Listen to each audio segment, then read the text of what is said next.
உடனாடு பற்றி இப்போ நான் பேட்டி கொடுத்துருக்குறேன். அனைத்து இந்திய அண்ணா திராவிட முன்னேற்ற கழகம் இருக்கும்போது சட்ட நீதியாக நடவடிக்கை எடுத்திருக்கிறேன். பல முறை அதை பேசியிருக்கிறேன். ஒரு குற்றம் புரிஞ்சால் ஒரு அரசாங்கம் நடவடிக்கை எடுக்கும், அதுதான் செய்யும். அதுதான் நாங்களும் செஞ்சோம். அது மட்டும் இல்லை, 2-3 கொலை நடக்கினார். என்ன ஒரு கட்சி இப்படிப்பட்ட வன்மத்தனமாக இருக்கிறவங்களாம் எப்படி இருந்திருப்பார்? கட்சிக்குள்ளே இவரையெல்லாம் வச்சுருந்தா எப்படி இருக்கும்? எப்படி மனசுக்குள்ளே ஒன்று வச்சு வெளியில் ஒன்று நாடகத்தை அரங்கேற்றுக்கணும்? இதுலேருந்து தெல்ல தெளிவாக இருக்குது. இதெல்லாம் வெளிச்சத்துக்கு வந்துடுது பாருங்க. அதோட இன்னைக்கு டிடிவியோட எங்க பாருங்க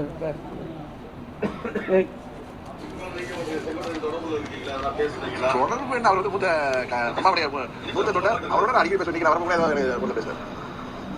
பாருங்க, டிடியோட அடிக்கடி பேசிட்டு இருக்காரு. எனக்கு அதை பத்தி தெரியாது. அது அதிமுக, நான் அம்மா மக்கள் முன்னேற்ற கழகம். நீங்க அதை பத்தி கேட்ட அனுபவம்.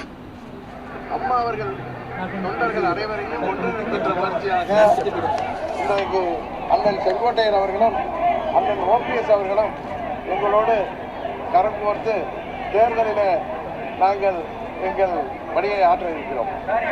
அடுத்து இப்படி அதிமுக தலைமைக்கு விரோதமாக செயல்பட்டால் நாங்கள் தலைமை கழகம் வேடிக்கை பார்த்து கொண்டிருக்கிறோம். இவரெல்லாம் நீக்கப்பட்டவர்கள்.